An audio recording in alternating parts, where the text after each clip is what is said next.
নমস্কার, চলে এলাম বন্ধুরা নিরামিষ ইঁচড়ের রেসিপি শেয়ার করতে। কেমনভাবে আমি বানাই সঙ্গে থাকুন, প্রথম থেকে শেষ পর্যন্ত দেখার অনুরোধ রইল। সবাই জানেন, তবুও আজকের আমি কিভাবে বানাই সেটাই সবার সঙ্গে শেয়ার করছি।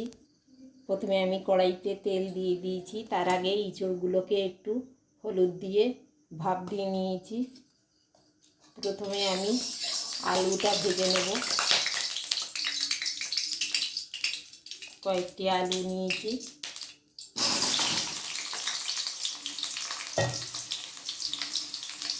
আলুগুলো ভেজে নিয়ে আসছি। আলুগুলো আমার বেশ লালচে করে ভাজা হয়ে গেছে। এবার তুলে নেবো আলুগুলো। এবার ওই তেলের মধ্যে একটা শুকনো লঙ্কা ফাটিয়ে দিয়েছি, দুটো তেজপাতা আর একটু জিরে ফোড়ন দিয়ে দেবো।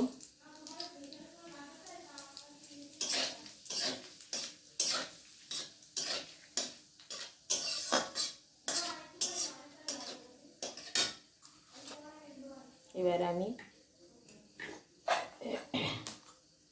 ছোলাগুলো একটু তেলের উপর নাড়িয়ে নেব।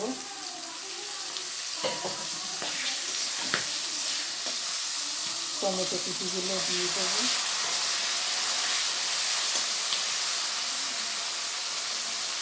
সামান্য একটু লবণ দিয়ে দিলাম। তো হলুদও দিলাম। চেরা কাঁচা লঙ্কা দুটো দিয়ে দিচ্ছি।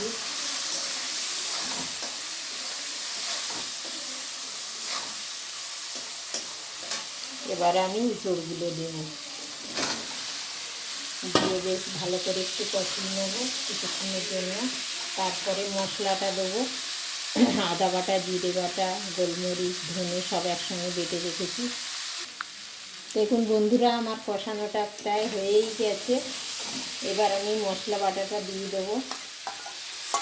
আমি কিন্তু খুব বেশি সেদ্ধ করিনি, কেন বেশি সেদ্ধ হয়ে গেলে কি হয় বলুন তো, কষানো যায় না, খুব ভালোভাবে কষানো যায় না। ওটা একদম হয়ে যায়, ঘাঁট হয়ে যায়। সেই জন্য সেদ্ধ করেছি, কিন্তু সেইভাবে অতটাও বেশি সেদ্ধ করিনি। কেটে যাচ্ছে, খুন্তি দিয়ে কাটলে কেটে যাচ্ছে, কিন্তু কি সুন্দর কষানো যাচ্ছে, দেখেছেন? বেশি সেদ্ধ হয়ে গেলে কিন্তু তরকারি স্বাদও পাল্টে যায়, ভালো লাগে না। আর একটু কষিয়ে নেব। মশলাটা বেশ ভাজা গন্ধটা বেরোচ্ছে। এবার আমি কিছুটা গরম জল করে রেখেছি, গরম জলটাই দিয়ে দেবো। আমি কিন্তু ঠান্ডা জল দেব না।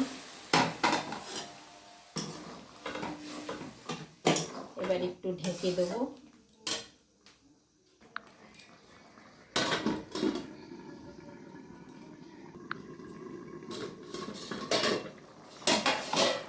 এবার আমি ভেজে রাখা আলুগুলোও দিয়ে দেবো।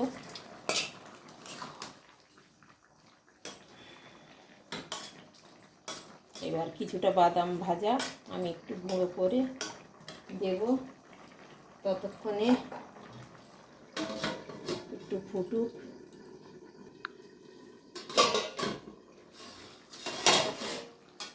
কিছুটা বাদাম ভাজা গুঁড়ো করে এনেছি বন্ধুরা।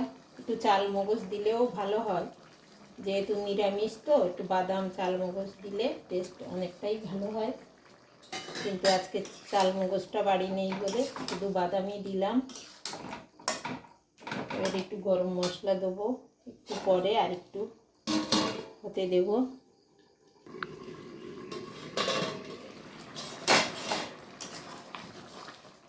নিরামিষ যেহেতু মিষ্টি তো দিতেই হবে, সেই জন্য একটু বেশ 1.5 চামচ মতন আমি চিনি দিয়ে দিলাম।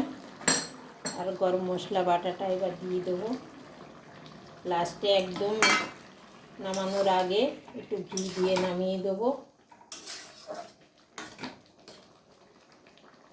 কেমন হলো আজকের আমার এই নিরামিষ ইঁচড় রান্নাটা অবশ্যই আমার কমেন্ট বক্সে জানাবেন।